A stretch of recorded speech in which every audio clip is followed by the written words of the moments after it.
함께 읽은 히브리서 3장 2절부터 6절 말씀을 가지고 성령님이 거하는 사람, 오늘 이와 같은 제목으로 함께 은혜를 나누고자 합니다.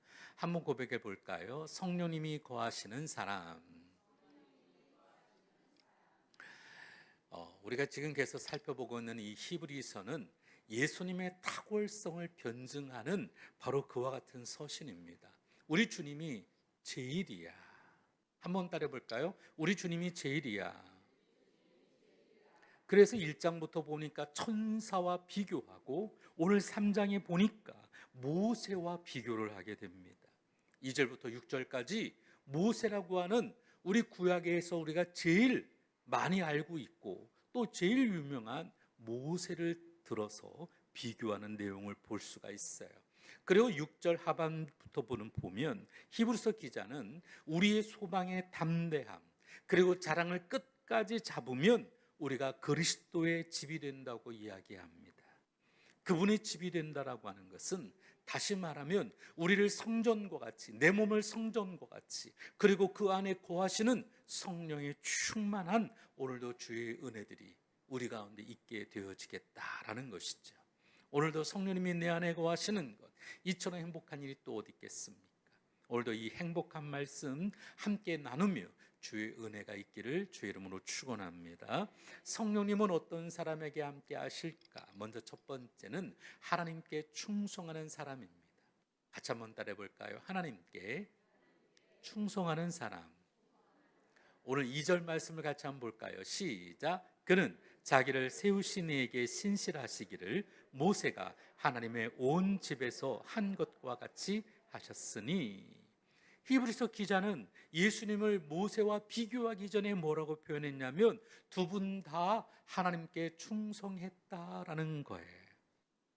하나님께 두 분 다 충성했어요. 그리고 본문 5절과 6절에 보면 예수님과 모세의 정체성을 비교하는데 예수님의 충성하고 모세의 충성은 차원이 다르다라는 것이죠. 그래요, 안 그래요? 그렇죠.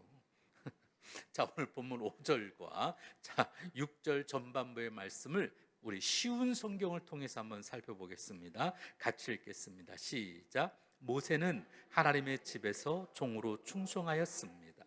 또 그는 하나님께서 앞으로 말씀하시려는 것들을 전하였습니다. 그러나 그리스도는 하나님의 집을 맡은 아들로서 충성하였습니다. 차이가 있어요, 없어요? 모세는 하나님의 집을 관리하는 종으로서 충성했지만 예수님은 하나님의 집을 맡은 아들로서 충성했다라는 것입니다. 그래서 우리가 무엇보다 성령 충만한 삶을 살아면 하나님께 충성을 해야 하죠. 특별히 일꾼으로서의 충성하지 말고 아들로서 충성하시기를 주의 이름으로 축원합니다. 아들로서 그러니까 목사님만 아들이지 이렇게 생각할 텐데 여러분 하나님의 딸로서도 충성하시기를 주의 이름으로 축원합니다. 그래서 하나님께 충성하는 사람들의 모습을 살펴보면 믿음의 형태에 따라 세 가지의 양상이 있다고 그래요. 첫 번째는 매매 관계가 있어요. 한번 따라해 볼까요? 매매 관계. 이들은 장사꾼처럼 여러분 마치 거래하듯 하나님과 딜을 하는 사람들이 있습니다. 충성을 해도 하나님 나한테 이거 해주면 나도 이거 할게. 하나님하고 딜을 해요. 우리 막내 아들처럼. 여러분 꼭 뭔가 딜을 해서 내가 얻어야지만 내가 이렇게 했으니까 하나님도 해주세요. 내가 헌금 많이 했으니까 하나님 나 이렇게 해주세요. 내가 이만큼 했으니까 하나님 나 알아주시고 나한테 해주세요.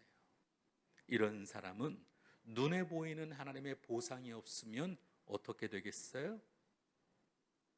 나한테 하나님이 이익이 안 되어지고 내게 도움이 안 되면 어때요? 배반하죠. 사실 배반이라고 그러면 굉장히 섬뜩하지만 이런 사람도 있어요. 우리 교회에 예전에 나왔던 사람들 중에 교회에 뭔가를 꼭 손을 벌리고 도와주지 않으면 나 안 나와요. 우리 유은자 목사님한테 맨날 신방 와라, 뭐 해달라, 뭐 해달라. 그냥 매번 뭔가 딜을 하듯 내가 교회에 나가 줄 테니까 나한테 이것 좀 해줘. 이런 사람들이 종종 있어요. 근데 이런 사람들은 하나님이 별로 기뻐하지 않죠. 사실은 내가 누구와 같다라고 얘기하려고 했지만 그거는 좀 빼고, 여러분 그런 사람들이 있어요, 우리 주변에. 두 번째로 일관계로 충성하는 사람들이 있습니다. 한번 따라 볼까요? 일관계. 이들은 하나님의 종의 의식을 갖고 일하는 바로 그런 생각이 있어요. 사실 뜻은 귀해요. 우리가 하는 일이 하나님께 근데 여러분 얼마나 큰 도움이 되겠어요. 여러분 하나님이 우리가 과연 필요하실까? 여러분 생각해 보세요. 하나님이신 그분이 우리가 도와드린다고 얼마나 큰 도움이 되겠어요. 우리 없어도 되잖아요. 하지만 하나님은 우리가 기쁜 마음으로 주님을 예배하고 섬기는 것을 좋아하시죠. 그런데 우리를 향해서 일꾼 이상의 존재로 보시기를 원하는 걸 믿으시기를 바랍니다. 주님께서도 주님을 위해서 일하는 마르다보다는 주의 말씀을 듣는 마리아가 더 좋은 선택을 했다라고 이야기하셨어요. 그러면 오늘 저와 여러분은 마치 꼭 일하기 위해서 교회에서 물론 중요합니다. 일하느라고 예배 안 드린다? 여러분 그거는 아니잖아요. 우리에게 있어서 제일 중요한 것은 먼저 예배요.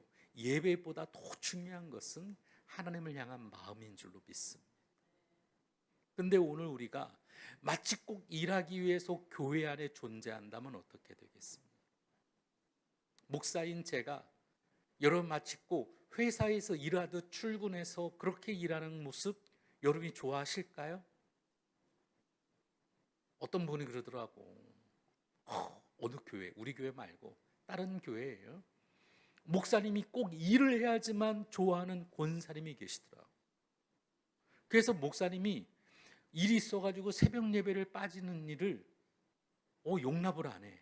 근데 그 일이 딴 일이 아니고 우리 교단 안에서 회의가 있었는데 그 새벽에 일찍 가야 되는 일이었어요. 근데 그 일 갔다 오고 교회 비우고 갔다고 딴 사람이 설교하게 했다고 목사님을 들들들들들들 볶아요. 그러면 돼요, 안 돼요? 그것도 아니죠. 여러분, 오늘 우리는 사역하기 이전에 무엇보다 하나님을 먼저 예배하고, 물론 그 이전에 우리가 하나님을 구하는 믿음의 삶이 되어야 될 줄로 믿습니다. 세 번째는 인격관계로 충성하는 사람입니다. 한번 따라해 볼까요? 인격관계. 먼저 하나님의 자녀라고 하는 확고한 믿음을 가지고 하나님을 전폭적으로 신뢰하고 기쁨과 평안으로 하나님의 일에 최선을 다하는 사람들이죠. 오늘 우리는 무슨 일을 하든 다 하나님의 자녀로서 의식하고 하나님 앞에 헌신하고 최선을 다해야 될 줄로 믿습니다. 이제 다가오는 우리 성찬 주일에도 우리 권사님들께서 성찬을 준비하는 모든 것도 우리가 하나님의 자녀로서 이와 같은 일을 감당하고 있다고 생각하셔야 합니다. 우리 장로님들 교회에서 청소하실 때도, 우리 교회의 모든 일을 보실 때도 우리가 하나님의 자녀로서 이 일을 감당하고 있다라고 생각해야 될 줄로 믿습니다. 오늘 본문에서 모세는 일꾼으로 충성을 다했대요. 구약의 선진들은 다 사실상 일꾼으로 충성을 했습니다. 그 일꾼 중에 최고의 일꾼은 누구였을까요? 오늘 보는 것처럼 유대인의 해방을 주도했던 모세도 훌륭한 일꾼이었고, 모세의 후계자로 가나안 정복 전쟁의 영웅이었던 여호수아도 훌륭한 일꾼이었고, 이스라엘의 기초석을 두었던 바로 이스라엘의 광개토왕 같았던 다윗도 훌륭한 일꾼이었고, 하나님의 불을 내렸던 위대한 선지자 엘리야도 훌륭한 일꾼이었습니다. 그러나 주님이 제일 위대한 사람으로 본 사람은 다름 아닌 세례 요한이었어요.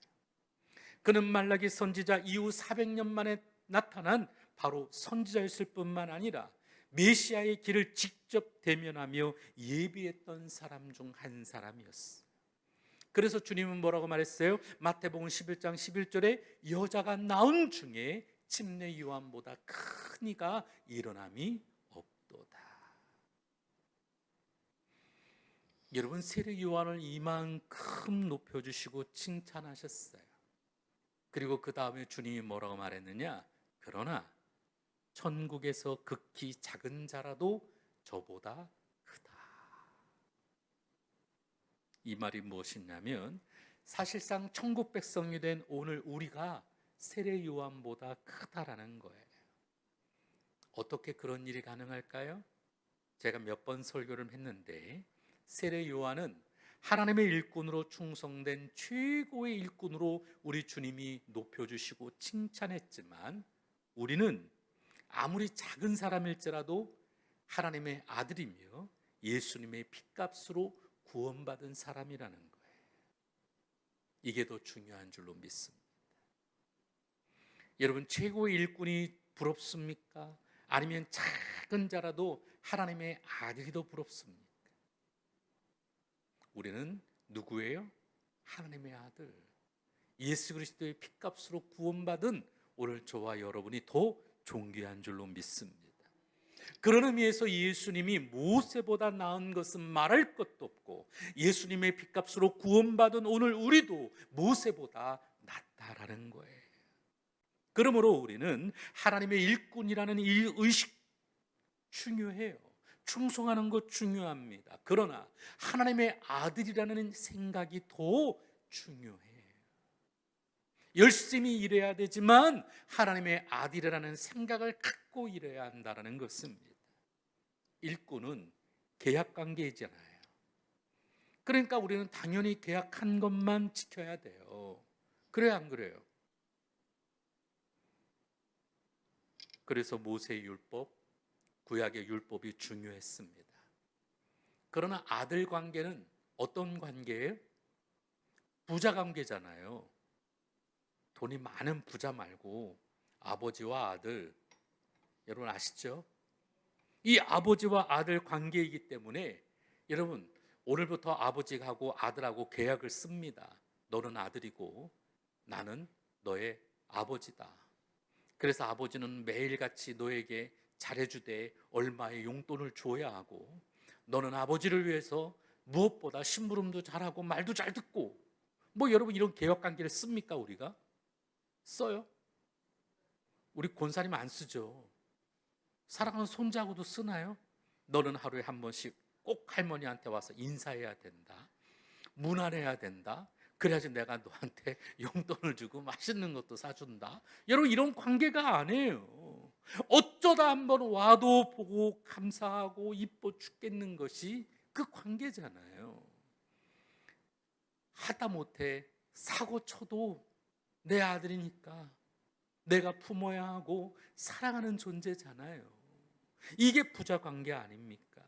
계약보다는 은혜가 항상 앞서고, 그래서 무엇보다 아들로 살라는 것은 율법의 원리가 아닌 은혜를 생각하며 살아가야 한다는 것이죠.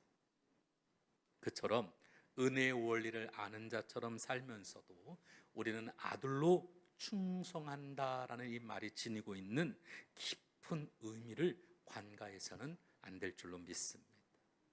오늘날 많은 사람들이 하나님의 자녀라고 자처하면서도 너무 사명 없이 사는 사람들이 너무나도 많죠. 우리 교회에도 사실 절반 이상은 명목상 크리스찬이잖아요. 주일만 나오잖아요. 주일도 안 나올 때도 있죠. 조금만 일 있거나 사람들이 나 얼굴에 점 뺐는데 얼굴 나 흉할까 봐 교회 안 나가. 여러분 이런 경우도 허다하잖아요. 안 그러세요? 아니 어떤 분은 쌍꺼풀 수술했다고 남들한테는 이뻐 보이려고 하면서 정작 예배는 안 드리는 사람도 있잖아요. 왜 모른 척 하실까? 여러분 이게 무슨 하나님하고 아들의 관계예요? 쌍꺼풀 수술한 게 대수입니까? 은혜로 주님께 나아가는 것이 더 중요하잖아요.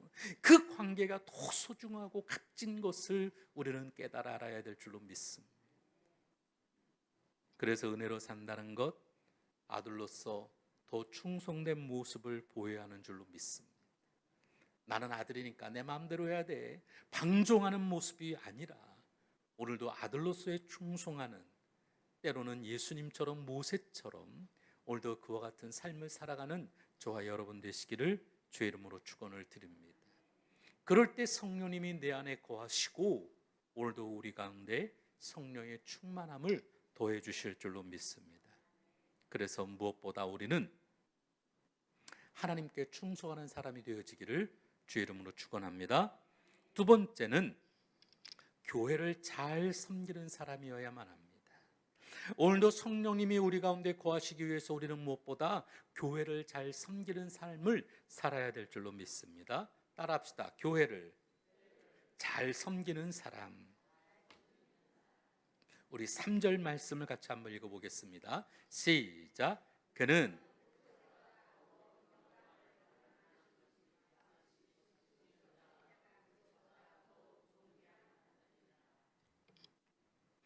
모세보다 더욱 영광을 받을 만한 것이 마치 집 지은 자가 그 집보다 더욱 존귀함 같으니라. 왜 예수님이 모세보다 더욱 영광을 받으셔야만 할까요? 모세는 집의 한 부분을 집을 관리하는 입장이었지만 예수님은 바로 그 집 자체이기 때문이죠. 여기서 집이라고 하는 것은 교회를 상징하고 집을 짓는 자라는 바로 교회의 머리 되시는 예수 그리스도를 의미합니다. 주님은 교회를 세우시고 하나님의 아들로서 교회를 충성스럽게 관리하셨습니다. 그래서 성령 충만한 삶을 살려면 우리는 주님처럼 살아가면 되죠. 하나님의 아들로서 교회를 잘 섬기면 누구보다도 성령 충만한 사람이 되어지게 될 줄로 믿습니다. 그래서 교회 한 파트가 되는 것에 만족하지 말고 교회를 누구보다 잘 섬기는 성도들이 되시기를 바랍니다. 사실 성도가 여러분 성령 충만하다면서도 여러분 교회를 등한시하면 그건 성령 충만한 게 아니죠.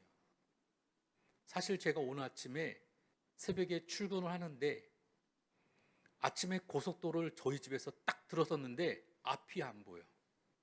비가 얼마나 억수같이 왔는지. 아마 성남도 비가 많이 왔죠. 비가 많이 왔어요. 정말 고속도로에 물이 찼어. 얼마나 순식간에 비가 많이 쏟아지는지 고속도로에 물이 차요. 길바닥에 다 같이 그냥 막 물길을 헤치고 지나가는데 와, 길도 밀리는 데다가 비는 옥수같이 오죠. 장난 아니더라고. 근데 제 생각에 제일 먼저 떠오른 게 뭔지 아세요? 그쵸. 우리 사무실 중에 문 열린 데가 있었거든. 어제 퇴근하다 보니까 얼마나 더웠을까. 그래서 창문을 누가 열어놓으셨어. 그래서 닫고 갈까 하다가 날이 더우니까 그래도 좀 열어놓으면 좀 낫겠지 싶어가지고 퇴근했던 기억이 있는 거예요. 그러니까 여러분 제일 먼저 생각이 뭐예요? 그래서 유은자 목사님께 전화했습니다. 목사님 창문 좀 닫아주세요. 물론 이제 저의 생각은 창문 열린 것만 생각을 했지만 여러분 우리는 항상 교회에 구성되어 있는 우리 성도들 또 우리 교회에 이런데 있는 우리 공동체 속에 오늘도 하나님의 은혜를 늘 생각하고 우리 가운데 늘 주님을 바라볼 수 있도록 늘 생각하는 것들이 필요할 줄로 믿습니다. 이 세상의 교회를 잘 섬기는 것처럼 아름답고 여러분 보람된 일이 어디 있겠습니까? 지난 여름에 저희 교회에 와서 일본의 센다이 순복음교회 신용국 선교사님 기억하시죠? 교회가 다 완성이 됐어요. 그래서 이제 목사님이 다 그런 공사 같이 하면서 이제는 의자와 책상을 막 주문한 거 조립하고 또 LED로 또 십자가도 달고 위에 등도 설치하고 막 이런 것들을 이제 제가 페이스북에 봤거든요. 그러면서 그 즐거움과 기쁨이 얼마나 감사한지. 교회가 딱 우리 여기 절반만 해. 딱 절반만 해. 뭐 우리 여기까지 오지도 않아. 강대상까지 오지도 않아. 우리 이쪽 우리 의자들이 있는 거 요만해요. 딱 그만. 일본 땅에서 요 정도 엄청 큰 거예요. 거기다가 성전 만들고 화장실 만들고 뭐하고 얼마나 작아요. 그런데도 불구하고 여러분 그 기쁨과 감사는 표현할 수가 없어요. 사실 우리가 지금 넓게 생각하니까 우리가 그런 감사가 없는 거죠. 항상 오늘 우리에게 주어진 것에 대해 감사할 줄 아는 우리 모두가 되어야 될 줄로 믿습니다. 뿐만 아니라 하나님께서 우리에게 주신 모든 것은 사실상 하나님의 선한 일을 하고 교회를 아름답게 세우라고 주신 줄로 믿습니다. 그래서 오늘 우리는 이번 다가오는 추석에도 우리가 사랑 나눔 행복 박싱데이를 하는 모든 것도 바로 우리가 성령의 은혜 안에 감동되어 이와 같은 일들을 지역사회를 위해 우리가 하는 줄로 믿습니다. 이런 선한 일들 우리 가운데 드러나야 될 것인 줄로 믿습니다. 미국의 백화점 왕 그러면 존 워너메이커라는 분이 아시죠? 여러분 아시죠? 이분이 얼마나 대단한 사람이었느냐? 아니에요. 원래는 그냥 작은 벽돌 공장에 여러분 그냥 벽돌 만드는 작은 직공이었어요. 별 볼 것도 없습니다. 그런데 매일같이 교회를 오다 보니까 이 교회에 들어오는 도로가 질퍽질퍽인 거예요. 그래서 자신의 주급 중에 일부를 떼어가지고 벽돌을 사다가 이 바닥을 깔기 시작했어요. 도로를. 어느새 도로가 쫙 벽돌로 깔리고 난 다음에 얼마나 행복했는지, 그 마음에 그 기쁨이 있어서 항상 교회를 위해 하나님 나라를 위해 그처럼 헌신해지니까 하나님께서 그와 같은 사람을 통해 축복하시고 사용하시고 세우시는데 더 하나님의 일을 위해 꿈꾸며 그와 같은 일을 하겠다라고 사명을 가지니까 하나님이 물질에도 모든 범사에도 복을 주시더라는 것이죠. 그래도 하나님께서 축복의 문을 열으시고 복을 주셔서 미국의 백화점 왕 그러면 존 워너메이커, 심지어는 미국의 최신부 장관도 하게 되어졌어요. 그렇게 많은 돈을 벌고 교회의 선한 일을 위해서 최대한 헌신을 하던 가운데 대한민국이라고 하는 조선 땅에 여러분 당시 5층짜리 YMCA 건물도 이 존 워너메이커가 여러분 지어줬어요. 그때 당시 종로 5가에 5층짜리 건물이 얼마나 높게 솟았던지 한국 초대교회사에 보면 한국 개화기에 이 YMCA 건물을 보고 사람들이 이렇게 얘기했대요. 그 건물의 높이는 하늘을 찔렀다. 이게 신문에 나왔어요. 이 존 워너메이커가 지어준 이 YMCA 건물 5층 높이를 보고 그 건물이 하늘을 찔렀다. 지금 보면 우리는 아주 웃기죠. 우리 저기 제일 높은 롯데월드도 125층인데 하늘 안 뚫잖아요. 그래 안 그래요? 우리는 아니까, 비행기도 타니까. 근데 당시에는 비행기가 어디 있어요? 배 타고 다니면서 5층만 돼도 그냥 기겁을 할 정도. 그때 당시 사람들이 기겁할 건물을 바로 이 존 워너메이커가 지었다라는 것이죠. 사랑하는 성도 여러분, 우리도 그렇게 정직하게 성공하고 능력을 가진 사람이 되어야 될 줄로 믿습니다. 무엇보다 좋은 성품, 좋은 인격을 가진 사람이 되어야만 합니다. 그리고 우리에게 주어진 이 모든 것을 하나님의 아름다운 교회를 세우는 일에 최선을 다해야 될 줄로 믿습니다. 흔히 교회를 무너뜨리는 사단의 3가지 무기가 있다고 그래요. 그게 뭔지 아세요? 첫 번째는 거짓말. 교회 무너뜨리는 것은 거짓말. 두 번째는 헌신 없이 비판. 팔짱만 끼고 그래 네가 얼마나 잘하나 보자. 여러분 컬핏하면은 그냥 비판하고 헐뜯는 것, 이것이 교회를 무너뜨린다라는 거예요. 세 번째는 화를 내는 것. 교회를 무너뜨리는 것, 거짓말하고 헌신 없이 비판하고 그리고 무엇보다 화를 내면 교회가 무너진다라는 거예요. 그래서 우리는 거짓이 아닌 항상 진리를 말하고 비판보다는 서로의 장점을 이야기하고 화보다는 인내하며 온유로 교회를 섬겨야 될 줄로 믿습니다. 마지막 세 번째로 성령님이 거하는 사람은 자랑스러운 일을 끝까지 해내는 사람입니다. 같이 한번 읽어볼까요? 시작. 우리 6절 하반절 말씀 같이 한번 읽겠습니다. 시작. 우리가 소망의 확신과 자랑을 끝까지 굳게 잡고 있으면 우리는 그의 집이라. 히브리서 기자는 오늘 보니까 소망의 확신이라고 그랬어요. 예전 성경은 이 확신을 담대함이라고 표현하고 있거든요. 확신이나 담대함이나 누구나 소망은 다 갖고 있습니다. 그러나 어려운 현실이나 마귀의 공격을 받으면 우리는 용기를 잃고 소망을 잃어버리는 경우가 많죠. 힘든 일이 있으면, 무너지면 내 마음도 무너지는 것처럼 그럴 때가 있습니다.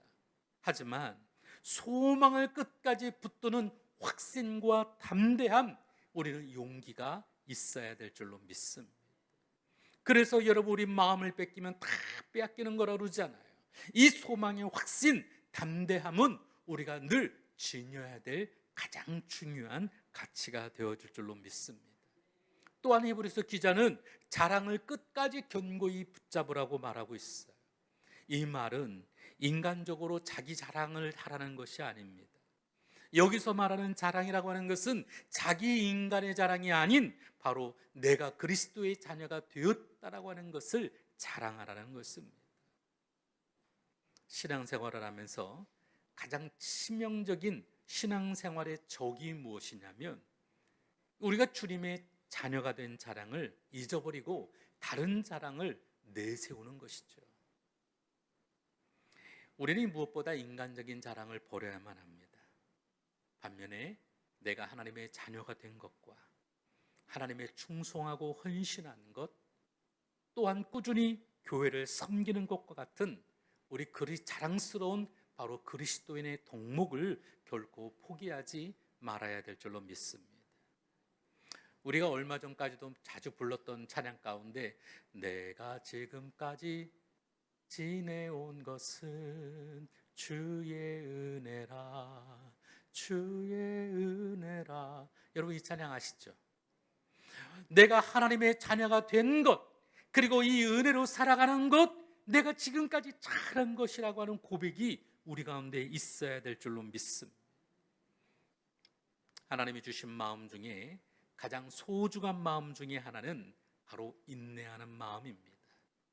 열매를 거두는 데에 열심 내기 전에 씨를 뿌리는 열심, 여러분, 이것이 우리 가운데 중요한 인내가 되어야만 합니다. 뿐만 아니라 때로는 시험이 있어도 넉넉하게 인내해야 하죠.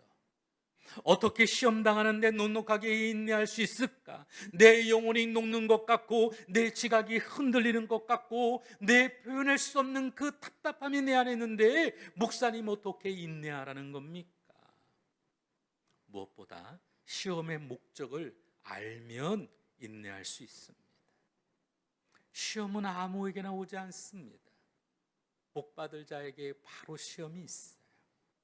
한번 따라해 볼까요? 시험은 아무나 하나,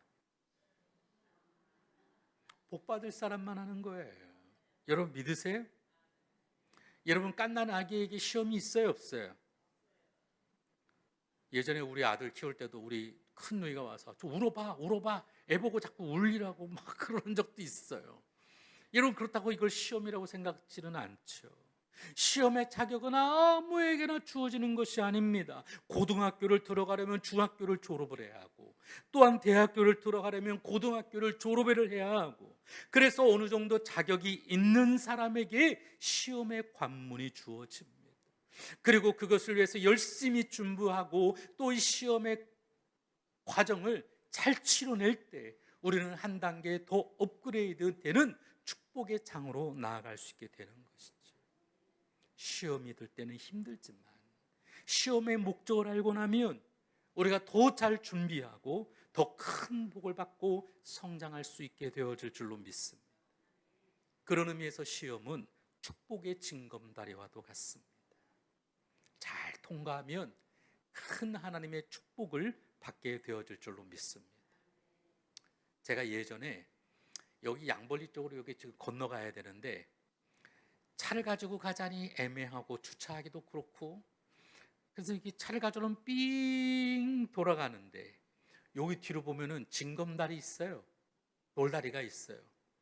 그 열 몇 개만 지나가면 바로 양벌리예요. 돌아가지 않고 이렇게 가면 돼요. 축복의 징검다리는 그래요. 건너는 수고가 있지만 건너갈 때에 주어지는 귀한 축복이 있게 되어질 줄로 믿습니다. 창세기 22장에서 하나님이 아브라함에게 100세 때 얻었던 독자 아들 이삭을 바치라 했어요. 하나님의 시험의 목적이 뭐예요? 네가 제일 귀한 거니까 나보다 귀한 그것 죽이자. 하나님이 그러신 분이신가요? 그러셨을까요? 아니잖아요. 아브라함의 믿음의 점수를 보기 위해서 아들보다 하나님을 더 사랑하는지를 테스트하고자 하셨잖아요. 사랑하는 성도 여러분, 오늘 우리도 이 하나님의 시험 속에 오늘도 우리는 인내하며 감당해내시기를 주의 이름으로 부탁을 드립니다. 제가 이 설교를 준비하다가 요즘에 제가 보는 사극이 하나 있어요. 옛날 드라마를 요즘 다시 보고 있는데 이게 참 재미있더라고요, 이 사극이. 근데 재미난 사실 중에 하나는 우리는 환경과 조건에 따라서 여러분 우리의 믿음도 섬김도 달라지잖아요. 나한테 잘하면 더 잘하고 나한테 좀 아닌 것 같으면 화도 내고 막 무시하고, 그래 안 그래요? 근데 옛날에 보면 임금님이 사약을 내리면 이 사극을 보니까 나를 죽이려고 여러분 사약을 내렸는데도 여러분 그것을 무릎 꿇고 받으며 절하고 먹더라고. 헐, 여러분 이해가 되세요? 요즘 시대엔 나는 이해가 안 가더라고. 아니 그럴 것 같으면 내가 도대체 뭔데 말이야. 아니 쥐도 인간이고 똑같은데 뭐 어쩌라고 날 갖다 죽이는데 내가 그렇게 절하면서까지 그걸 먹어야 돼? 에따 그냥 한번 발이라도 그냥 팍 차주고 욕이라도 시커내 줄 텐데 안 그래요? 임금이 내렸다고 공손히 무릎 꿇고 또 그것을 받아들이더라. 우리가 주님 앞에 섰을 때, 내게 시험이 다가왔을 때 하나님은 어디 계십니까 도대체? 왜 내게 이런 어려움과 시험을 주셨습니까? 내가 뭘 못했어요 하나님? 이렇게 원망하고 불편하고 따지지는 않았을까요? 우리가 하나님께 충성한다고 하면서도 오늘도 내게 주어지는 아픔과 어려움 속에서 오늘 우리가 어떤 삶을 살았는지, 어떻게 반응하며 하나님께 나아갔는지를 우리는 생각해 봐야만 합니다. 오늘 이 히브리서 기자와 같이 오늘도 어떤 상황 가운데서도 기쁨으로 섬기며 인내하며 마치 오늘 우리를 하나님의 집과 같이, 그리고 그렇게 하나님께 충성되이 믿음으로 살아간다고 할 때 하나님은 그 안에 거하시고 우리를 책임져 주시리라 믿습니다. 하나님께 충성하고 교회를 잘 섬기며 좋은 일을 끝까지 해내므로 성령님이 우리 가운데 거하시는 우리 모두가 되시기를 주 이름으로 축원합니다. 사실 제가 고등학교 1학년 때 아버지가 돌아가셨을 때 좀 전까지만 해도 아버지하고 저녁 먹고 저는 독서실에 공부하러 가고, 아버지는 예배드리러, 남성 조장 역할을 하기 위해서 예배드리러 가는 길이었어요. 그날은 저희 할아버지 제삿날이었는데 그래도 예배 일찍 갔다 와서 공부 좀 열심히 하고 와서 오늘 할머니가 계시니까 우리 할아버지 제사 드려야지, 이따 보자, 헤어졌거든요. 그리고 몇 시간 안 돼가지고 아버지가 돌아가셨다는 거예요. 저에게는요, 사실 아버지하고 오랫동안 같이 살질 못했어요. 아버지가 해외에도 오래 계셨고 또 저희가 따로 서울과 대전에서 따로 그렇게 산 적도 있었거든요. 또 아버님이 공무원 생활을 오래 하시면서 전국을 여기저기 좀 이렇게 다니셨어요. 그러다 보니까 우리는 서울 살고 아버지는 살고, 그러다 보니까 이 아버지하고 떨어진다고 하는 것이 굉장히 못내 서글프기도 했지만 도저히 이해할 수가 없었어요. 우리 가족이 하나님을 그렇게 잘 예배하고 그렇게 잘 섬긴다고 했는데 도대체 이게 뭐지? 하나님을 막 원망스럽더라고. 그래가지고 아버지가 계시는 그 병원에 가가지고서는 아니 우리 아버지가 얼마나 건강하신 분인데 유도가 3단에다가 검도가 2단에다가 태권도 4단에다가 합기도가 7단인데 이렇게 돌아가신다고요? 의사 보고 막 멱살 잡고 막 흔들어 댔어요. 제가 나 못 믿겠다고, 거짓말하지 말라고. 아니 예배 들어가신 분이 왜 돌아가시냐고.